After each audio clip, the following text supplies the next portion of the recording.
Oke, selamat datang kembali di channel Kata Tutor. Jadi pada kesempatan kali ini saya akan memberikan informasi yaitu bagaimana caranya mengacak soal di Google Form dengan baik dan benar. Ya, kita tahu bahwa di sini penggunaan tes online dengan Google Form itu sangat praktis sekali dan sangat membantu sekali ya dalam penilaian di sekolah. Jadi di sini kita akan mencoba men-setting bagaimana caranya supaya soal tersebut teracak. Jadi antara satu siswa dengan siswa yang lain itu soalnya akan terlihat berbeda ya. Jadi itu akan teracak, misalnya untuk yang halaman pertama terlihat soal nomor 1, yang lain mungkin soal nomor 10 atau berapa. Ya. Oke, saksikan sampai selesai videonya. Jangan lupa untuk like, comment, dan subscribe. Dan tentunya tekan loncengnya supaya rekan-rekan mendapatkan informasi terbaru dari channel Kata Tutor. Oke, langsung saja rekan-rekan ya. Di sini saya mempunyai salah satu tes yang mau diuji coba. Ini cocok sekali ya kalau Google Form kita bisa gunakan untuk penilaian akhir semester atau nanti untuk di tengah semester. Nah, jadi ini contohnya. Saya akan berikan gambaran pertama bagaimana sih kalau misalnya kita sembarang mengacak apa yang terjadi, kemudian bagaimana sebenarnya atau settingan yang benar supaya soal ini teracak dan tentunya tidak mempengaruhi misalnya identitas dan yang lainnya. Oke, langsung saja saya berikan contoh. Ini sudah saya tampilkan contoh untuk uh, form tes ya. Ini untuk uji coba saja ya. Jadi seperti ini sudah ada bannernya, kemudian di bagian bawah sudah ada di headernya yaitu identitas di sini untuk kegiatan tesnya. Nah, kemudian di bawahnya kita habiskan identitas. Nah, ini untuk nama. Jadi rekan-rekan bisa gunakan langsung pilihan ya. Mau pilihan apakah jawaban singkat ataukah paragraf. Nah, biasanya untuk nama itu jawaban singkat. Nah, kenapa saya menggunakan drop down? Di sini ya tujuannya sebenarnya supaya siswa tersebut bisa masuk dengan menggunakan satu akun saja dan tentunya namanya sudah ditentukan di sini. Jadi supaya tidak double ya. Misalnya nama orang yang pertama siswanya supaya tidak masuk sampai dua kali misalnya atau menggunakan nama yang berbeda. Jadi saya tetapkan saja di sini menggunakan drop down. Nah, untuk tampilan ini nanti rekan-rekan bisa memodifikasi ya. Apakah jawaban singkat atau drop down silahkan. Atau menggunakan kode tes yang berbeda untuk tiap siswa silahkan. Jadi ini yang saya sebutkan sebagai cara yang sangat praktis ya. Oke, kemudian setelah itu sudah ada nama. Nah, kita perhatikan dulu untuk formatnya ya. Nama, selanjutnya di bagian bawah kita tambahkan kelas. Jadi ini juga saya menggunakan drop down. Jadi nanti saya perhatiin jauh supaya rekan-rekan tahu perbedaannya bagaimana. Kemudian nomor absen. Ini juga drop down ya. Nah, kemudian ini soalnya. Jadi soal seperti ini. Oke. Nah, ini saya contohkan 5 soal di sini. Nah, ini sudah untuk yang deskripsi. Oke, sekarang kita lihat di settingannya dulu. Rekan-rekan ya. Kita lihat di bagian settingan yaitu di bagian di sini ya, setelan. Oke, di bagian umum di sini saya tidak menggunakan alat email. Jadi biasanya juga siswa menggunakan email yang tidak terlalu gini ya. Kadang mengada-ngada, jadi tidak efektif juga di sini.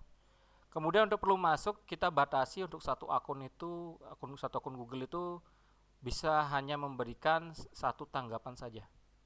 Ya, kita centang saja atau checklist di sini kita aktifkan.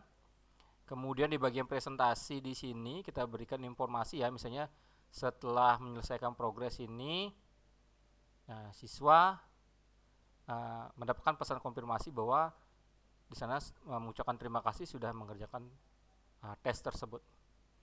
Kemudian bagian kuis kita setel sebagai jadikan kuis sehingga ada skor nanti ya di masing-masing soal dan juga nilainya ya. Kemudian pilihan jawaban yang benar. Selanjutnya untuk mengantisipasi responden misalnya masuk dengan akun fake atau akun yang abal-abal misalnya ya, hanya ingin sekedar mengetes itu. Nah, silakan di bagian bawah responden ini misalnya pertanyaan tak terjawab berkarkan bisa hilangkan centangnya ya, atau kosongkan seperti ini. Begitu juga jawaban yang benar. Ini jangan di checklist. Nah, yang di checklist hanya nilai poin. Jadi siswa hanya bisa melihat skornya. Ya, nanti kita coba di beberapa browser ya untuk uji cobanya. Nah, itu saja untuk setelannya ya rekan-rekan ya. Oke. Jadi seperti ini setelannya. Nah, sekarang kita coba perhatiin jauh. Nah, di bagian ini sudah terdeteksi identitas di header, identitasnya, kemudian nama. Nah, ini terlihat rekan-rekan ya. Kemudian kelas, nomor absen. Nah, ini yang belum diacak ya rekan-rekan. Jadi kalau belum diacak masih teratur seperti ini. 1, 2, 3, 4, 5. Nah, tinggal kirim. Ya. Nah, misalnya seperti ini saya hanya contoh saja. Saya misalkan salahkan salah satu saja ya, biar ada perbedaan nilai, biar nggak perfect 100 seperti itu. Oke, nah ini jika sudah selesai silakan kirim. Ini deskripsinya. Oh ya, kita belum isi nama. Ini hanya kemudian. Oke, ya. Dan mohon diingat, jadi setiap responden ini yang dibuat ini, pertanyaan-pertanyaan ini harus diwajibkan. Jadi yang wajib di sini harus diaktifkan. Ya. Kemudian untuk jawabannya nanti kunci jawaban silakan diatur di sini. Kunci jawabannya yang benar yang mana, skornya berapa per soal. Oke. Nah, ini sudah selesai, kita tinggal kirim. Nah, ini yang deskripsinya ya, di presentasinya ya. Lihat skor. Nah, ini skornya dia. Nah, karena kita sudah mengatur seperti itu, meskipun jawaban siswa di sini sudah menjawab, tapi tidak ada keterangan bahwa jawaban tersebut benar atau salah. Jadi langsung di sistem saja yang mengetahui ya. Jadi ini untuk mengantisipasi misalnya siswa menggunakan akun yang abal-abal. Seperti itu. Jadi itu terlihat di bagian settingannya di sini. Oke, ingat ini dihilangkan ya. Sehingga hasilnya seperti ini. Jadi di reviewnya dari jawaban siswa tersebut tidak kelihatan jawaban yang benar yang mana. Karena nanti misalnya yang pakai akun fake, jadinya siswa mengerjakan setengah, kemudian keluar, kemudian mengerjakan lagi. Nah, itu yang kita antisipasi. Oke. Nah, berikutnya bagaimana caranya mengacak? Nah, ini yang paling penting ya. Bagaimana caranya mengacak soal Google Form ini secara benar? Nah, jika kita perhatikan cara mengacaknya di sini, kita bisa lihat di setting. Kalau tadi kan teratur untuk soalnya, kita lihat di setting, di setelan di sini ya, setelan, kemudian di bagian presentasi. Ya, pengacakan itu sebenarnya ada dua, rekan-rekan ya. Satu adalah untuk pengacakan option.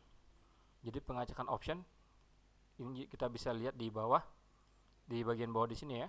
Ini untuk pengacakan option ya, saya perlihatkan dulu. Nah, acak urutan option. Jadi pilihan jawaban itu akan diacak.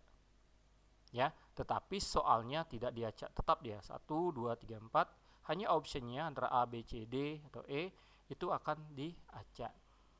Yang kedua, pengacakannya bisa di pertanyaannya. Ya. Jadi acak urutan pertanyaan ini, semua pertanyaan yang ada di Google Form ini akan teracak. Ya, seperti apa? Nah, kita perhatikan untuk yang pengacakan yang pertama. Kita mengacak option jawaban. Jadi soalnya tetap dari antara 1, 2, 3, 4, tetapi optionnya yang teracak. Kita coba. Nah, acak urutan option ini sudah ya. Kita lihat ya. Khusus soal nomor 1. Kita perhatiin jauh 2 kali. Nah, yang pertama ini opsinya 4, 5, 6. Di soal itu adalah 3, 4, 5, 6. Nah, ini sudah teracak. Ini misalnya siswa pertama. Kemudian kita perhatiin jauh lagi. Siswa yang kedua. Nah, ini sudah berbeda ya. 6, 4, 3, 5. Nah, ini 4, 6, 3, 5. Nah, ini sudah teracak. Jadi antara siswa 1, siswa 2 sudah lain. Nah, ini untuk pengacakan option. Kemudian yang kedua, nah ini mungkin agak hati-hati ya dalam pengacakannya. Itu pengacakan di pertanyaan. Jadi antara soal 1 dan soal 40 itu akan diacak. Tetapi di sini yang perlu pengaturan khusus ya rekan-rekan ya.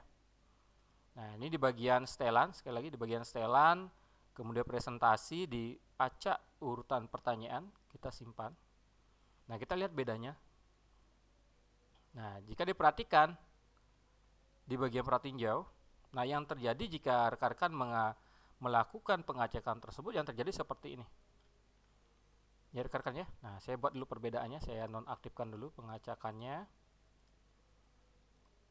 Oke. Nah, ini yang terlihat normal ya, intra identitas, kemudian kelas, nomor absen. Tetapi kalau rekan-rekan mengadakan setelan seperti ini, di urutan pengacakannya ini, yang terjadi seperti ini rekan-rekan ya. Nah, jadi kelas, nah ini sudah tidak gini ya. Saya lihatkan perbedaannya.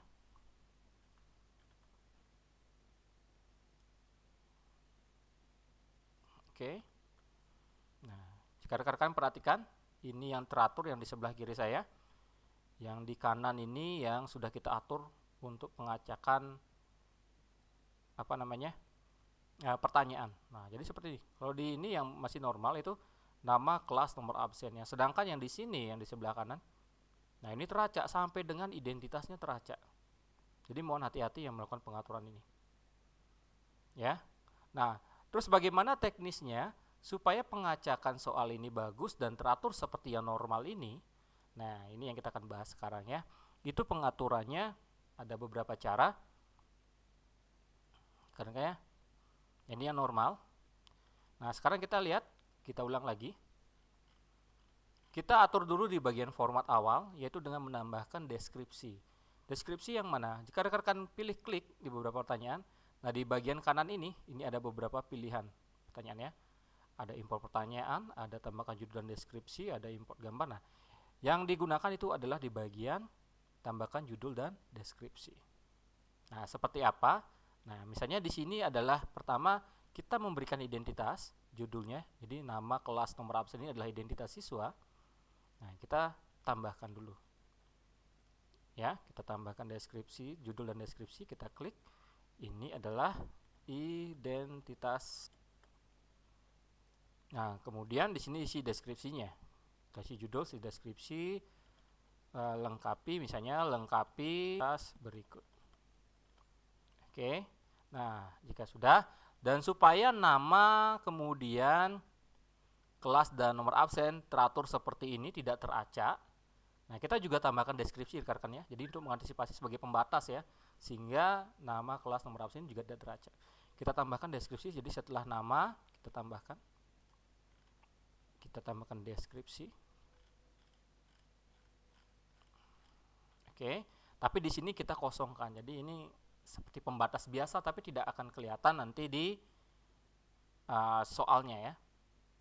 Jadi di sini tidak akan kelihatan di previewnya, kemudian pas pengerjaan tidak kelihatan. Jadi kita kosongkan saja deskripsi, kemudian judulnya kosongkan. Begitu juga di bagian kelas, ini hanya sebagai pembatas saja rekan-rekannya. Kita pilih lagi deskripsi, nah kita kosongkan, kita backspace atau delete. Kemudian di bagian bawah, sebagai pembatas antara identitas dan soal, kita juga tambahkan deskripsi, bahwa yang ke bawah itu adalah soal. Oke, nah ini baru kita tambahkan deskripsi soal. Ya, kemudian isi deskripsinya, misalnya pilih salah satu paling benar. Ya, jadi seperti itu ya. Oke, jadi sekali lagi tambahkan deskripsi di bagian atas, di bawah bannernya, di headernya, di bawahnya ini kita tambahkan deskripsi dengan cara ini, pilih deskripsi, kemudian isi identitas siswa, kemudian di bagian bawah. Nah, ini juga ya, setelah nama tambahkan juga deskripsi dan judul ya, tambahkan judul dan deskripsi. Kemudian di bagian setelah kelas juga tambahkan judul dan deskripsi. Ini tambahkan ya di sini. Kemudian di bagian bawahnya lagi setelah nomor absen dan sebelum soal itu juga tambahkan deskripsi sebagai informasi bahwa di bawahnya adalah soal. Jadi meskipun rekan-rekan di sini bagi dua bagian, kalau dibuat urutan seperti tadi, yang terjadi itu adalah misalnya bagian pertama itu adalah identitas, yang kedua soal. Bagian identitas antara nama, kelas, nomor absen, kemudian ke soal berikutnya. Nah, ini nama kelas ini juga akan teracak rekan-rekan ya, karena dalam satu form ini ya, kalau mengatur seperti itu. Kemudian di soal juga, di bagian 2 untuk soal juga akan teracak semua.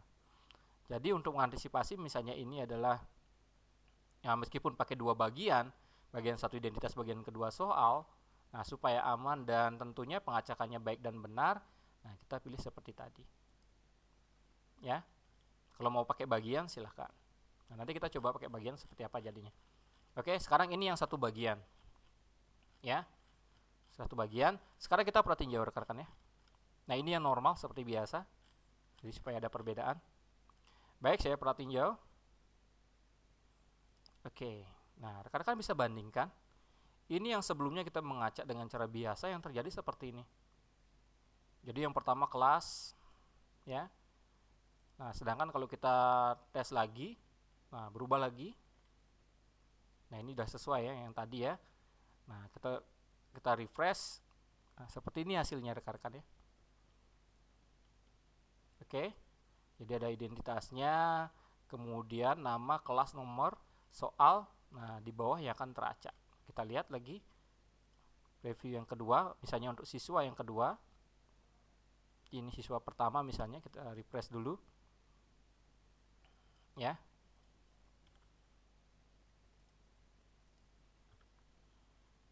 Oke, identitasnya sama. Jadi ini misalnya siswa 1, siswa 2. Identitas sama, kemudian soal. Nah, jadi di identitas di sini tetap ya, tidak berubah, ini juga tidak berubah. Oke, nah ini belum kita acak. Sekarang kita acak. Baik, caranya kita lihat di sini, kemudian kita acak ya. Presentasi, acak urutan. Oke, jika sudah siap ya. Jadi siapkan formnya dulu, kemudian kita atur lagi di presentasi, kemudian acak pertanyaan. Nah, ini sekarang kita acak, ini siswa 1, siswa 2. Baik, ini saya refresh. Hasilnya bagaimana? Nah, ini identitas, nama, kelas, nomor absen siswa 1 juga tidak bermasalah. Ini yang siswa 2 misalnya ya. Nah, identitas, nama, kelas, nomor absen sama, jadi tidak teracak seperti di uji coba sebelumnya ya. Sebelum ada pengaturan pemberian deskripsi, judul dan deskripsi. Nah, sekarang ini soalnya. Rekan-rekan perhatikan. Nah, di bawah soal, di sini soal pertama itu nomor 1. Di sini siswa kedua itu soalnya nomor 2. Kemudian nomor 5, ini nomor 4, nomor 3. Kalau kita refresh lagi, misalnya siswa 3, 4. Nah, nama, kelas, nomor tetap, jadi tidak teracak. Nah, di bawahnya, nah ini yang teracak. Hanya diacak itu adalah soalnya. Ya. Nah, bagaimana rekan-rekan? Caranya sangat mudah sekali ya. Jadi saya tekankan lagi, sebelum melakukan pengacakan tersebut, rekan-rekan harus mengadakan settingan di sini di bagian pertanyaan ya. Oke, dengan cara menambahkan judul dan deskripsi. Nah, itu tujuannya. Jadi membatasi supaya identitas, nama, nomor kelas itu tidak teracak. Oke, misalnya kalau kita bagi ini menjadi beberapa bagian, itu sama ya, bagian ke 1 ke 2, yang kalau 2 bagian juga sama, meskipun bagian 2 itu ada nama, kelas, nomor absen bagian 1, bagian 2 soal.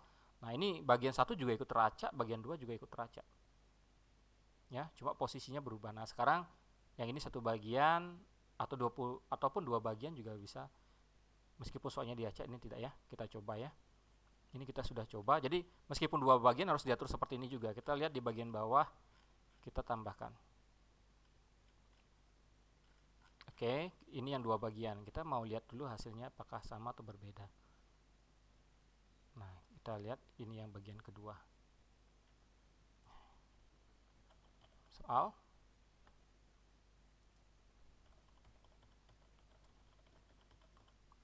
Oke, baik, ini kita hapus saja.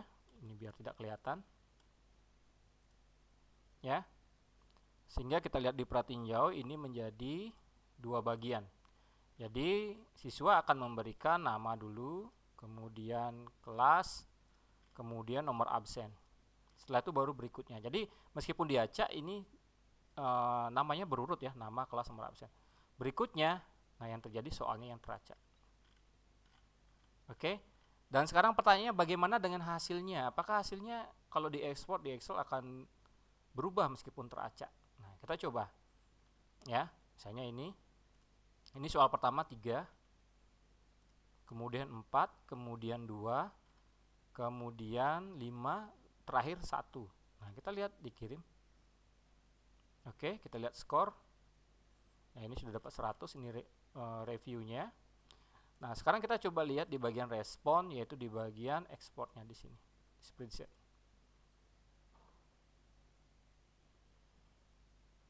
Oke, jadi meskipun teracak seperti itu, jadi seperti tadi sudah diacak soalnya. Nah, tetapi penginputan, setelah penginputan di ekspornya tetap soalnya itu yang pertama itu adalah nomor 1, kemudian nomor 2, nomor 3, nomor 4 sampai soal yang terakhir.